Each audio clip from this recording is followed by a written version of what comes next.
The trial of Giedis, a teacher accused of assaulting female students, is taking place in a Florida courtroom.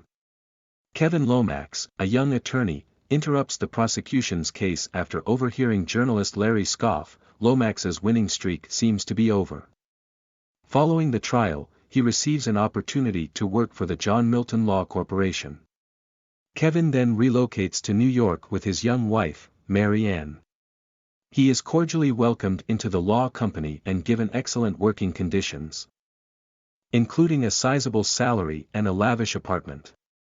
However, the most exciting part of his job is defending the interests of wealthy who also commit crimes. Lomax starts to develop a friendship with the charming John Milton, the company's CEO. Mary Ann, meantime, starts to experience bizarre visions that her husband, who is focused on his work, is determined not to notice, tormenting her.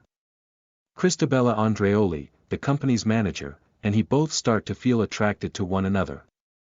He oversees the sorcerer Philip Moyes' trial, and to his amazement, the prosecutor is stunned mute, just as Moyes predicted. The Mary Ann's situation worsens when she experiences a terrifying vision of her new pals briefly transforming into monsters in the store. Eddie Barzun, one of Milton's deputies, threatens to inform the Weaver Committee of everything Milton is doing to promote Lomax, but he is killed by stray cats and dogs while jogging in the park.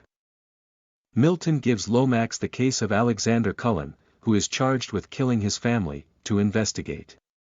Finally, Lomax vanishes to go to work. Although Lomax is aware that she is lying, he is able to establish his innocence with the assistance of Cullen's assistant. He starts experiencing visions of his own, including seeing Christabella in front of him while having sex with his wife and Giedis in the cathedral in place of Cullen. When Lomax's mother arrives to visit him, she departs the moment she spots Milton.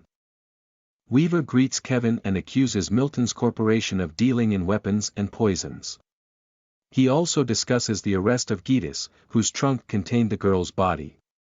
But a car strikes him right away. Despite the fact that Kevin was there in court with Milton at the time, Mary Ann alleges that he sexually assaulted her. He drives his wife to the hospital, and when the mother shows up, she informs her kid that Milton is actually his real father. She visited New York City for a week 30 years ago for a Christian youth convention.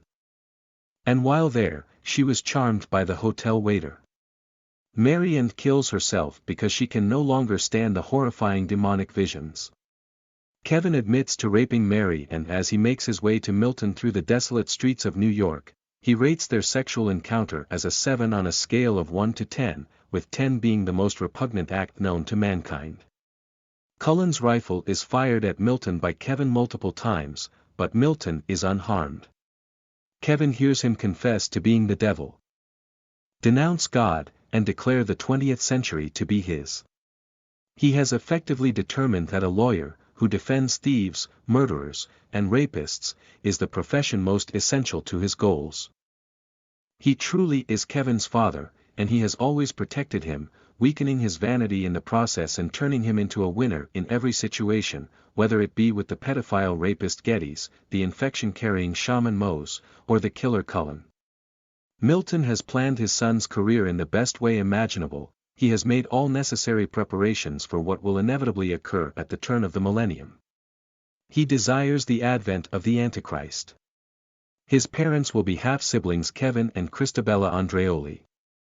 Milton uses his own hands to bring Kevin and Christabella together in a state of passionate love, but the young lawyer uses his trump card, Cullen's gun, to shoot Milton in the head. The prince of this world's immense and all-consuming fury was sparked by the son's suicide. As soon as the stunning Christabella is reduced to ashes, Kevin awakens from a vision in his hometown during the Giedis trial and notices Mary Ann alive and flourishing. When the defense is given the opportunity to speak, Kevin declines to represent Giedis. Larry, a reporter, implores Kevin for an interview. It's fantastic to see a lawyer with a guilty conscience. I'll make you a celebrity.